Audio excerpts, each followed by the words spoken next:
Hello student, मैं BN और आप देख रहे हैं आपका अपना YouTube channel education hub with BN Sharma. BSc first year zoology first paper के साथ मैं बीएन आपके सामने आपके परीक्षा की दृष्टि से महत्वपूर्ण। आशा करता हूं आपकी तैयारी बहुत ही अच्छी चल रही होगी। उस तैयारी के बीच में इन क्वेश्चंस को एक बार ज़रूर स्थान दें और हालांकि आपने इन क्वेश्चंस को तैयार किया होगा। तो शुरू करते हैं आज का वीडियो। इसमें पहला क्वेश्चंस मैंने फाइलम पोरीफेरा, आपका जो लॉयर नॉन कॉर्डेटा है उससे फाइलम पोरीफेरा का पहला क्वेश्चन जो है यहाँ पर रखा है। तो क्वेश्चन नंबर फर्स्ट है, describe the various kinds of cells in Sycon. यानी फाइलम पोरीफेरा का जो साइकॉन होता है उसमें किस प्रकार की कितनी कोशिकाएं, कौन कौन सी कोशिकाएं जो हैं वो पाई जाती हैं, उन सभी कोशिकाओं को आपको वर्णित करना है। नेक्स्ट क्वेश्चन नंबर 2 देखेंगे, describe the locomotion and nutrition in paramecium. कभी कभी इस क्वेश्चंस को ऐसे दिया जाता है कि describe the locomotion and nutrition in protozoa. तो दोनों प्रकार से इस क्वेश्चंस को आप तैयार करेंगे। ये क्वेश्चन हमारी दृष्टि से बहुत ही इम्पोर्टेंट है और इस वर्ष की रोहिलखंड यूनिवर्सिटी की परीक्षा में आने के इसके 99% चांस हैं।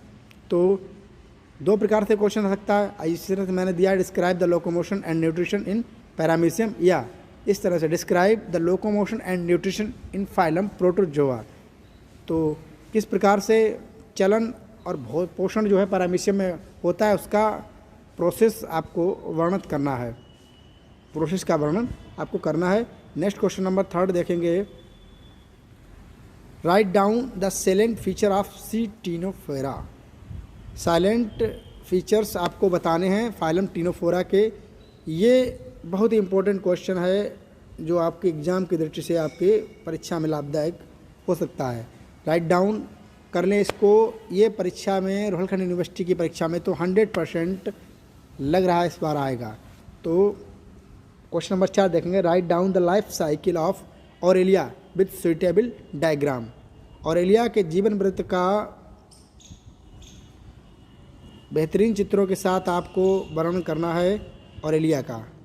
ऑरेलिया और ओबेलिया दोनों ही इम्पोर्टेंट हैं, तो आप जो है ऑरेलिया और ओबेलिया दोनों को ही आराम से तैयार करें। एक ना एक आपको अवश्य मिल जाएगी। फिलहाल ऑरेलिया के इस बार चांस ज़्यादा हैं, तो इसको आप देखेंगे। Next question number 5, describe the various kinds canal system in sponge. ये भी फाइलम पोरीफेरा के जंतुओं का एक महत्वपूर्ण लक्षण है। इनको स्पॉन्ज बोलते हैं क्योंकि इनमें एक विशेष प्रकार का नाल तंत्र पाया जाता है जिसमें ऑस्कुलम, विभिन्न प्रकार के छेद, इनके पोर्स जो होते हैं इनकी बॉडी पर प्रेजेंट होते हैं, उनके द्वारा वाटर एंटर करता है। इन करंट कैनाल से होकर वो ऑस्कुलम से बाहर निकाल दिया जाता है। तो ये भी क्वेश्चन जो है, विभिन्न प्रकार के कैनाल सिस्टम जो है स्पॉन्ज में पाए जाते हैं, या कभी कभी पूछ देगा कि साइकॉन में पाए जाने वाले कैनाल सिस्टम का आप वर्णन कीजिए। तो ये भी बहुत ही इंपॉर्टेंट क्वेश्चन है, आपकी एग्जाम की दृष्टि से मोस्ट इंपॉर्टेंट क्वेश्चन है। इसको आप जरूर तैयार करें, canal system in Porifera. Question number 6 है, give the life cycle of ancylostoma hookworm, जिसको हम बोलते हैं, उसकी लाइफ साइकिल का या जीवन वृत्त को आपको देना है अपनी उत्तर पुस्तिका में। तो एनसाइक्लोस्टोमा हुकवर्म, इसको भी आप तैयार करेंगे। ये फाइलम जो है मोस्ट इंपॉर्टेंट है। नेक्स्ट है question number 7, describe the reproductive system of Fasciola hepatica. किस प्रकार का रिप्रोडक्टिव सिस्टम जो है फैसियोला हेपेटिका में पाया जाता है। ध्यान रखेंगे दोस्तों स्टूडेंट्स, ये जो है डाइजेनेटिक पैरासाइट होता है। 2 पोषदों में इसका जो है जीवन पूर्ण होता है, तो इसको आप देखेंगे। नेक्स्ट क्वेश्चन इसी के समान हमने रखा है, describe the life history of Fasciola hepatica, discuss the economic importance. इसके आर्थिक महत्व का वर्णन करिए आप, जो है इसका क्या है फैसियोला हेपेटिका का। नेक्स्ट, ये पेपर जो है खासकर मैंने रोहिलखंड यूनिवर्सिटी के पेपर को ध्यान में रखकर बनाया है। फ़िलहाल अब सभी जो उत्तर प्रदेश की यूनिवर्सिटी हैं सभी का जो है कंबाइंड सिलेबस हो गया है, तो ये पेपर ऐसा ना समझें कि ये रोहिलखंड यूनिवर्सिटी का ही समकक्ष है। ये पेपर हर जगह आ सकता है। अब कुछ टिप्पणियाँ रोहिलखंड यूनिवर्सिटी में आती हैं, 8 टिप्पणियाँ दी होती हैं, उनमें से आपको 5 जो है वो करनी होती हैं। तो यहाँ पर मैंने 9 टिप्पणी आपको दी हैं, इनमें 9 में से 5 की 5 आपको 100% मिलने के चांस हैं। आप किसी सूरत में इन टिप्पणियों को नहीं छोड़ेंगे। इसके अतिरिक्त आप जो तैयार करते हैं वो आपके एग्जामिनेशन की दृष्टि से आपके लिए बहुत ही महत्वपूर्ण साबित होगा। तो शुरू करते हैं। प्रथम जो शॉर्ट नोट है, न्यूट्रिशन इन प्रोटोजोआ, ऊपर भी दिया है लॉन्ग क्वेश्चन में, नीचे भी दिया है। न्यूट्रिशन मतलब प्रोटोजोआ में किस प्रकार से पोषण होता है वो आपको विभेद करना है, क्योंकि पैरामीशियम और इग्लिना जो है अलग अलग प्रकार से पोषण करते हैं।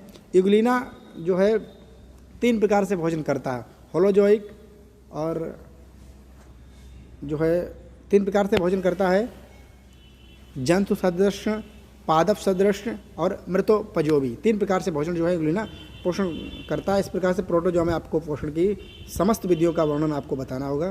तो बी देखेंगे, मेडुसा ऑफ ओबेलिया, ये भी मोस्ट इम्पॉर्टेंट है एग्जाम की दृष्टि से 2020 की। तो मेडुसा ओबेलिया के मेडुसा का आपको वर्णन करना है, या कभी कभी लैंगिक फॉर्मल पूछ लेता है ओबेलिया की, तब भी आपको मेडुसा का ही वर्णन करना है। 3 प्रकार के होते हैं इसमें, ये मेडुसा इसका सेक्सुअल फॉर्म है, तो इसको आपको वर्णन करना है। नेक्स्ट देखेंगे स्पोरोसिस्ट लार्वा, स्पोरोसिस्ट लार्वा बताना है आपको। इसके बाद जो है D, alternation of generation, Hindi में इसको हम बोलते हैं पीढ़ी एकांतरण क्या होता है। पीढ़ी एकांतरण मतलब एक पीढ़ी, जैसे ओबेलिया में आ जाओ, मेडुसा जब ख़त्म हो जाती है तो इसकी पॉलिप स्टेज शुरू होती है, तो एक पीढ़ी के बाद दूसरी पीढ़ी का आना ही हम क्या कहलाता है, अल्टरनेशन ऑफ जनरेशन। तो इसको आपको दिखाना, ये भी जो है ओबेलिया में ही होती है, alternation of generation. Next question जो टिप्पणी है, ciliary movement in paramecium, ciliary movement in paramecium, कसाबी गति जिसे बोलते हैं हम हिंदी में, उसका आपको वर्गीकृत करना है। अनुकूल परिस्थितियों में जो है ये इस स्टेज को पैरामीशियम अपनाता है, तो ये आपको बताना है। नेक्स्ट है एफ, इफायरा लार्वा, नेक्स्ट है इफायरा लार्वा। इफायरा लार्वा क्या है, किस समय जो है स्टेज इसकी आती है, ये आपको डिफाइन करना है। इसके बाद जो क्वेश्चंस है, define difference between polyp and Medusa of Obelia, Obelia के पॉलिप और मेडुसा में आपको विभेद करना है, अंतर करना है, या जो कुछ भी आप समझते हैं difference between polyp and Medusa of Obelia. तो ये एग्जाम की दृष्टि से बहुत ही इंपॉर्टेंट है पेपर रोहिलखंड यूनिवर्सिटी के स्टूडेंट्स के लिए। नेक्स्ट है फ्लेम सेल्स, ये तो मोस्ट इंपॉर्टेंट टिप्पणी है फ्लेम सेल्स, इसको आप किसी सूरत में छोड़ नहीं सकते, 100% तैयार करेंगे। इस टाइम रोहिलखंड यूनिवर्सिटी के लिए बरेली के लिए आप 100% आने की संभावना है। फ्लेम सेल्स किसे कहते हैं, हिंदी में इनको बोलते हैं ज्वाला कोशिकाएं। और अंतिम जो टिप्पणी है वो है न्यूट्रिशन इन यूगुलिना, 3 प्रकार से भोजन करता है, मैंने बताया, जंतु सदृश, पादप सदृश एंड मृतोपयोगी, मृत मतलब सड़े गले जो जंतु होते हैं उनके ऊपर भी यूगुलिना अपना भोजन ग्रहण करता है। तो चैनल को अंत तक देखने के लिए धन्यवाद। आशा करूँगा स्टूडेंट ये वीडियो आपके लिए काफ़ी लाभदायक साबित हो, और इस वीडियो को आप मित्रों और दोस्तों के साथ शेयर अवश्य करें। धन्यवाद।